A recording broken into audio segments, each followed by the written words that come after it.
Hello investors, welcome back once again to Insiderpedia. तो दोस्तों, आज के इस वीडियो में हम डिस्कस करेंगे एवीपी इंफ्राकॉन लिमिटेड के बारे में। और आज इस वीडियो में हम इनका कंप्लीट स्टॉक एनालिसिस करेंगे और समझेंगे कि करंट टाइम में एवीपी इंफ्राकॉन लिमिटेड में क्या चल रहा है और इसमें इन्वेस्टमेंट करने के मौके कब मिल सकते हैं। तो चलिए वीडियो को शुरू करें। तो दोस्तों, अगर इसके शेयर प्राइस की बात करें तो ये शेयर पिछली साल अप्रैल 2024 में 70-75 रुपए के आसपास ट्रेड कर रहा था, लेकिन ये शेयर लगातार अप ट्रेंड में रहा और सितंबर तक 182 का लेवल टच किया। हालांकि उसके बाद ये शेयर डाउनवर्ड ट्रेंड में चला गया, लेकिन अक्टूबर में इसने 119 रुपए का लो लगाने के बाद रिकवरी की और उसके बाद नया हाई लगाया। और करंट टाइम में बात करें तो रिसेंटली 7 जनवरी को 264 रुपए का हाई लगाया। ये शेयर नया हाई लगाया, इसीलिए मेरे रडार में आया। तो मैंने फर्दर इस पे रिसर्च की, क्या कुछ मेरी फाइंडिंग्स रही, ये सारी चीजें इस वीडियो में डिस्कस करेंगे। तो दोस्तों, स्टॉक का नाम है एवीपी इंफ्राकॉन लिमिटेड। जैसा कि नाम से ही जाहिर है कि ये एक इंफ्रास्ट्रक्चर कंपनी है और ये एनएससी के एसएमई बोर्ड में लिस्टेड है। इसका मतलब है कि इसका शेयर लॉट साइज में आएगा। ये एक माइक्रो कैप कंपनी है जिसका करंट टाइम में लॉट साइज 800 क्वांटिटी की आ रही है। और अगर इसके 1 लॉट का प्राइस की बात करें तो करंट टाइम में शेयर प्राइस 254 रुपए का 800 से मल्टीप्लाई करें तो तकरीबन 2 लाख रुपए का हो जाता है। इसकी मार्केट कैप की बात करें तो 634 करोड़ रुपए की स्टॉक P26 का दिख रहा है। इसी के साथ आरओसी की बात करें तो काफी हेल्दी 26% का है। इसी के साथ आरओई भी काफी अच्छा 31% का दिख रहा है। अगर इसके हाई की बात करें तो रिसेंटली 264 रुपए का हाई लगाया और 52 वीक लो की बात करें तो ये 63 रुपए पे ट्रेड कर रहा था। तो दोस्तों, जैसा कि मैंने बताया कि ये कंस्ट्रक्शन का बिजनेस करते हैं, ये एक इंफ्रा कंपनी है। अगर इनके क्लाइंट्स की बात करें तो ग्रेटर चेन्नई कॉर्पोरेशन है, इसके अलावा national highway authority of India, इसके अलावा तमिलनाडु पब्लिक वर्क्स डिपार्टमेंट और तमिलनाडु हाईवे डिपार्टमेंट। तो मेनली कह सकते हैं इनका जो मेजर बिजनेस है तमिलनाडु से आ रहा है, लेकिन अभी मैनेजमेंट काफी ऑप्टिमिस्टिक है कि ये दूसरे स्टेट्स में भी इंटर करने वाले हैं और वहां भी इंफ्रा रिलेटेड प्रोजेक्ट बिड करके काम करेंगे। तो दोस्तों, बिजनेस पे फर्दर डिस्कशन करेंगे, लेकिन उससे पहले इनके फाइनेंशियल्स को डिस्कस कर लेते हैं। तो दोस्तों, जैसा कि आपको पता है कि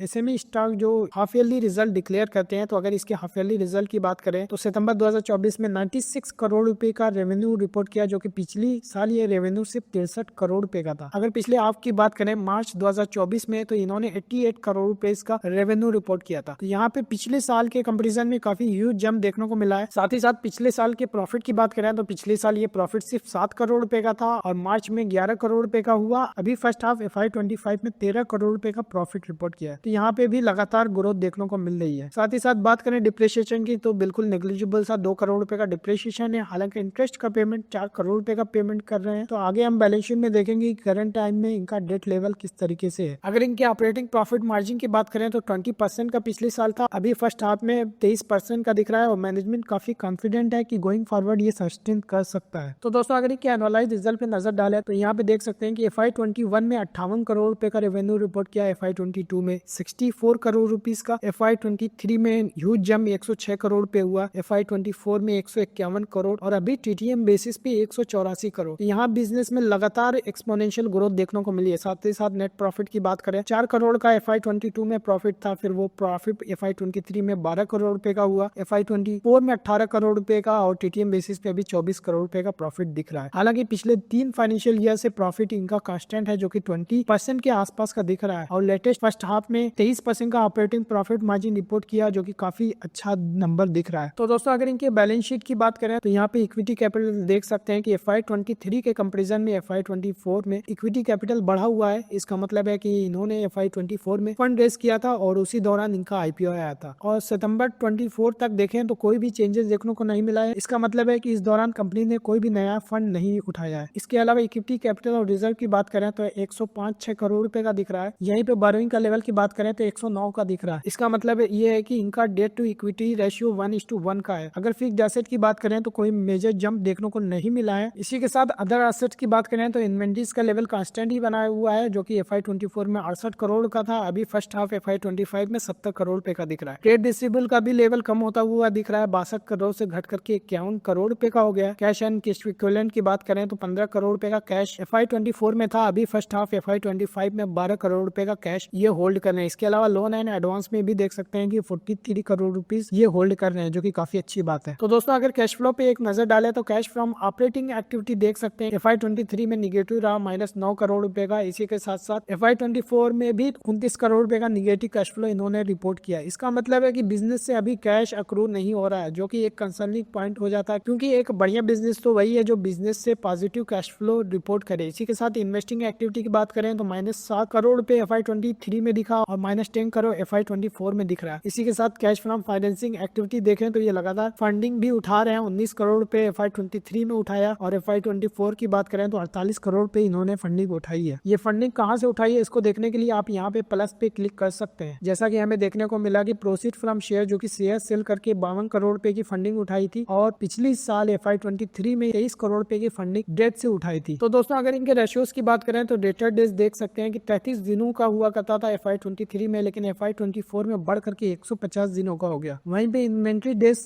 जो कि 468 दिनों का था वो घट के 492 हुआ। डेज पेबल की बात करें तो 260 दिनों में ये पेमेंट कर रहे थे, अभी ये 143 डेज में कर रहे हैं। ओवरऑल वर्किंग कैपिटल साइकिल भी काफी बड़ा हुआ है, 166 दिनों से बढ़ करके 255 दिनों का हो गया। यहीं पे ROC की बात करें तो 31% का हुआ करता था। वर्किंग कैपिटल साइकिल बढ़ने की वजह से यहाँ पे 26% का दिख रहा है। तो दोस्तों अगर इनके शेयर होल्डिंग पैटर्न पे नजर डालें तो मार्च 2024 में 62% प्रमोटर्स की होल्डिंग थी जो कि एकदम कांस्टेंट बनी हुई है। FIs की इसमें 5% की होल्डिंग थी जो कि कम हो गई है, जो कि एक काफी नेगेटिव साइन है। इसी के साथ DIs की भी 4% की होल्डिंग थी, वो भी निग्लिजिबल सी रह गई है। और पब्लिक की होल्डिंग की बात करें तो ये बढ़ती हुई दिख रही है, 28% से बढ़ करके 37% शेयर होल्डिंग हो गई है। इसी के साथ नंबर ऑफ शेयर होल्डर की बात करें तो 1421 से बढ़ करके 2143 नंबर ऑफ शेयर होल्डर इसमें है। तो दोस्तों प्रमोटर्स की होल्डिंग तो एकदम कांस्टेंट बनी हुई है, लेकिन FIs और DIs एग्जिट ले चुके हैं, तो इससे एक शेयर होल्डिंग पैटर्न थोड़ा निगेटिव दिख रहा है। तो दोस्तों अभी तक हमने देखा कि AVP इंफ्राकॉन जिसका शेयर प्राइस लगातार अप ट्रेंड में दिख रहा है, ये एक SME कंपनी है जिसकी मार्केट कैप 600 करोड़ के आसपास है। जहां तक हाफ ईयरली रिजल्ट का बात है, काफी अच्छा रिजल्ट इन्होंने पब्लिश किया। पिछले 3-4 सालों से एक्सपोनेंशियल ग्रोथ देखने को मिली है। बैलेंस शीट की बात करें तो यहाँ पे डेट का लेवल बढ़ता हुआ दिख रहा है, साथ ही साथ ये निगेटिव कैश फ्लो रिपोर्ट कर रहे हैं जो कि एक कंसर्निंग पॉइंट है। इसी के साथ वर्किंग कैपिटल साइकिल भी बढ़ रहा है और जो सबसे निगेटिव चीज इसमें ये लगी कि FIs और DIs की होल्डिंग कम हो रही है, हालांकि प्रमोटर्स की होल्डिंग कांस्टेंट बनी हुई है। तो दोस्तों आप आगे इस वीडियो में डिस्कस करेंगे कि आखिर मैनेजमेंट की क्या कमेंट्री है, मैनेजमेंट ने अपने बिजनेस को लेकर के आने वाले 1 से 2 साल का क्या आउटलुक बताया, ताकि हम डिसीजन ले पाए कि इस कंपनी में इन्वेस्टमेंट करने के मौके कब मिल सकते हैं। तो चलिए मैनेजमेंट की कमेंट्री को डिस्कस करें। तो दोस्तों अगर AVP इंफ्राकॉन लिमिटेड की बात करें तो ये कंपनी 2009 में स्टेब्लिश हुई और इनका मेन बिजनेस है इंफ्रास्ट्रक्चर, जो कि इंडिया में इंफ्रा बूम हुआ तो ये कंपनी काफी अच्छा काम कर सकती है, स्पेशली साउथ इंडिया में जहाँ पे इनका मोस्ट ऑफ द बिजनेस अभी तमिलनाडु से आ रहा है। तो दोस्तों अगर इनके बिजनेस के बारे में फर्दर डिस्कशन करें तो यहाँ पे एक्सप्रेस वेज, इसके अलावा हाईवेज, फ्लाईओवर्स का ये कंस्ट्रक्शन का काम देखते हैं। इसके अलावा ब्रिजेस है, अर्बन डेवलपमेंट है, कॉमर्शियल प्रोजेक्ट्स है, ये भी ये काम करते हैं। इसके अलावा इरिगेशन और इंडस्ट्रियल डेवलपमेंट भी इन्होंने काम किया है। इसके अलावा इनकी स्ट्रॉन्ग प्रेजेंस है तमिलनाडु में, लेकिन ये अपना एफर्ट लगा रहे हैं कि दूसरी स्टेट्स में भी इंटर करें, क्योंकि बिजनेस में सच कोई बाउंडेशन नहीं है कि आप सिर्फ तमिलनाडु में अभी बिजनेस कर सकते हैं। हालांकि अभी मेजर जो इनका बिजनेस है गवर्नमेंट रिलेटेड बिजनेस है, जो कि तमिलनाडु की स्टेट गवर्नमेंट से इनको बिजनेस मिल रहा है और वहाँ पे भी बिजनेस किया जाए। तो दोस्तों अगर इनके ट्रैक रिकॉर्ड और करंट स्टेटस की बात करें तो इन्होंने 15 साल से कई प्रोजेक्ट को एग्जीक्यूट किया है। इसके अलावा इन्होंने काफी बड़े बड़े प्रोजेक्ट 250 करोड़ रुपए से ऊपर के प्रोजेक्ट एग्जीक्यूट किए। हालांकि 250 करोड़ का प्रोजेक्ट काफी छोटा है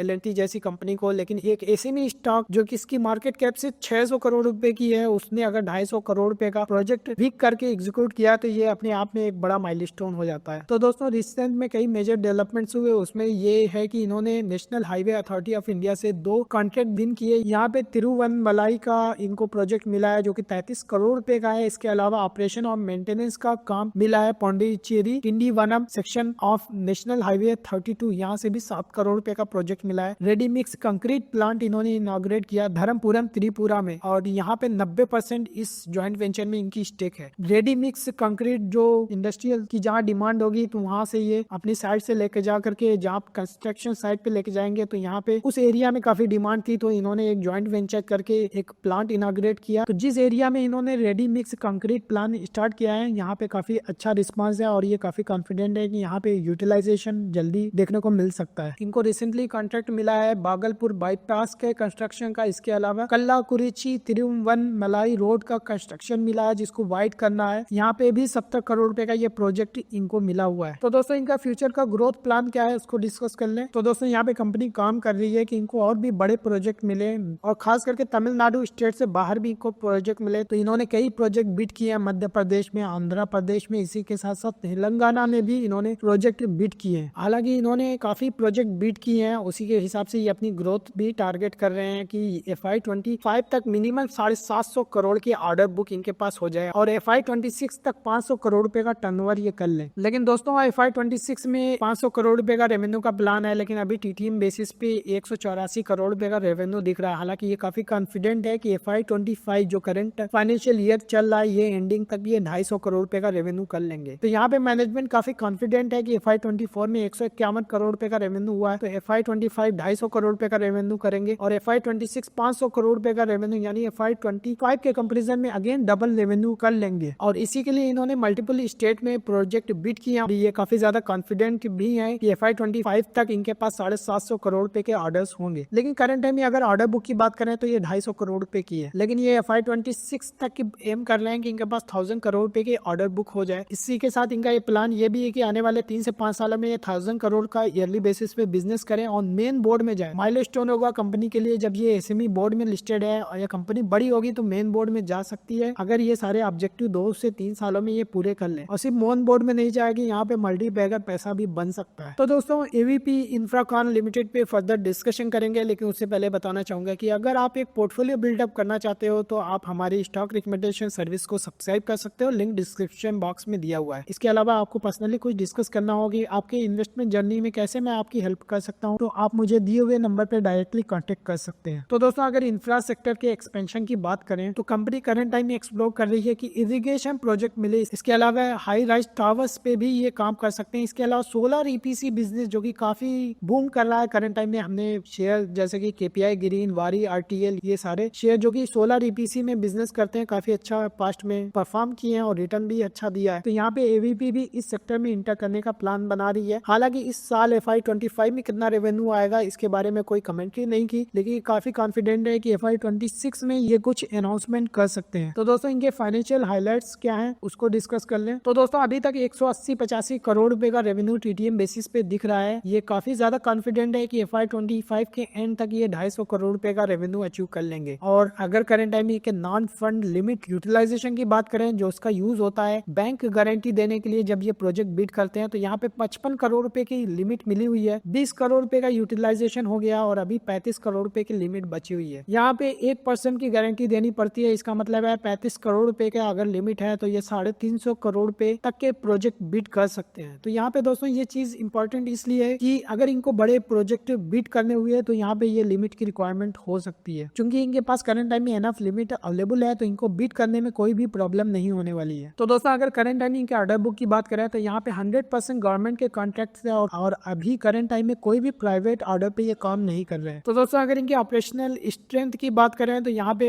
ये काफी ज्यादा कॉन्फिडेंट है कि ये मार्जिन सस्टेन कर सकता है। इसी के साथ ये गवर्नमेंट के साथ जो कॉन्ट्रैक्ट किया है उसमें एस्केलेशन क्लॉसेस भी हैं। इसका मतलब है कि अगर रॉ मटेरियल के प्राइसेस बढ़ते हैं तो कॉन्ट्रैक्ट में जो प्राइस है वो रिवाइज की जाएगी। इसी के साथ ये स्टॉक मैनेजमेंट का भी काम कर रहे हैं ताकि वोलेटाइल प्राइसेस जो है उसको टाइमली बाय कर लें ताकि इनका कॉस्ट मिनिमल रहे। इसके अलावा इनके पास जो टीम है ये मार्केट में प्राइस फ्लक्चुएशन को मॉनिटर करती है ताकि अगर किसी चीज के प्राइसेस बढ़ने वाले हैं तो उसको एडवांस में ऑर्डर कर लिया जाए ताकि उनका कम रेट पे मटेरियल आ जाए। तो दोस्तों ये ओवरऑल हाइलाइट्स रहा ऑपरेशन साइड का। तो दोस्तों यहाँ पे मैनेजमेंट ने काफी एम्फेसाइज किया कि ये 750 करोड़ रुपए के न्यू ऑर्डर्स FY25 में बिड कर सकते हैं। हालांकि करंट टाइम में इनके पास इनफ ऑर्डर्स नहीं है, मुश्किल से 250 करोड़ रुपए के ऑर्डर हैं। तो यहाँ पे मैनेजमेंट काफी ज्यादा कॉन्फिडेंट है कि आने वाले 3 से 4 महीने में ये 750 करोड़ रुपए के ऑर्डर विन कर लेंगे। इसी के साथ ये काफी ज्यादा कॉन्फिडेंट है कि यहाँ पे बिजनेस में एक्सपोनेंशियल ग्रोथ देखने को मिल सकती है। इसके लिए ये मल्टीपल ज्वाइंट वेंचर बनाया है, साथ ही साथ ये डाइवर्सिफिकेशन जैसे कि ये अदर स्टेट में भी इंटर करने वाले हैं। तो दोस्तों इस वीडियो का एंडिंग पार्ट कंक्लूजन। तो दोस्तों अभी तक हमने देखा कि AVP इंफ्राकॉन लिमिटेड जो कि तमिलनाडु बेस्ड कंपनी है जो कि इंफ्रा में डील करती है, ये बिजनेस काफी अच्छा ग्रो की है पिछले कई सालों से। करंट टाइम में मेजर ये वर्क गवर्नमेंट रिलेटेड बिजनेस कर रहे हैं जहाँ पे national highway authority of India से तमिलनाडु की स्टेट गवर्नमेंट से भी इनको काफी बिजनेस मिल रहा है। लेकिन करंट टाइम में ये कंपनी 2 चीजों पे फोकस कर रही है। पहला ये कि ये बड़े बड़े ऑर्डर बीट कर सके ताकि इनका रेवेन्यू ग्रो कर सके। दूसरा ये कि ज्योग्राफिकल डाइवर्सिफिकेशन कर रहे हैं ताकि दूसरे स्टेट्स में इंटर कर सके। तीसरी जो चीज काफी ज्यादा इंपॉर्टेंट है कि मैनेजमेंट काफी ऑप्टिमिस्टिक है कि FY25 में 250 करोड़ रुपए का रेवेन्यू करेगा और FY26 में 500 करोड़ रुपए का रेवेन्यू ये अचीव कर सकते हैं। और यहाँ पे आने वाले 3 से 4 सालों में ये 1000 करोड़ रेवेन्यू का एम कर रहे हैं ताकि ये मेन बोर्ड में जा सके। तो दोस्तों अगर स्टॉक पी की बात करें 26 का दिख रहा है, जो कि मुझे लगता है कि इतनी अगर ग्रोथ जस्टिफाई हो तो ये शेयर मल्टीबैगर बन सकता है। लेकिन दोस्तों मैं 2 मेजर कंसर्न देख रहा हूँ कि इनका कैश फ्रॉम ऑपरेशन जो कि अभी करंट टाइम में निगेटिव में दिख रहा है, दूसरा डेट का लेवल भी बढ़ता हुआ दिख रहा है। तीसरा यहाँ पे अभी इनके पास इनफ ऑर्डर्स नहीं है। अगर ये FY25 में इतना कॉन्फिडेंट है कि 750 करोड़ रुपए के ऑर्डर विन कर लेंगे तो एटलीस्ट 2-4 ऑर्डर्स की अनाउंसमेंट हो। इसके बाद FY25 में अगर डेट का लेवल और कैश फ्लो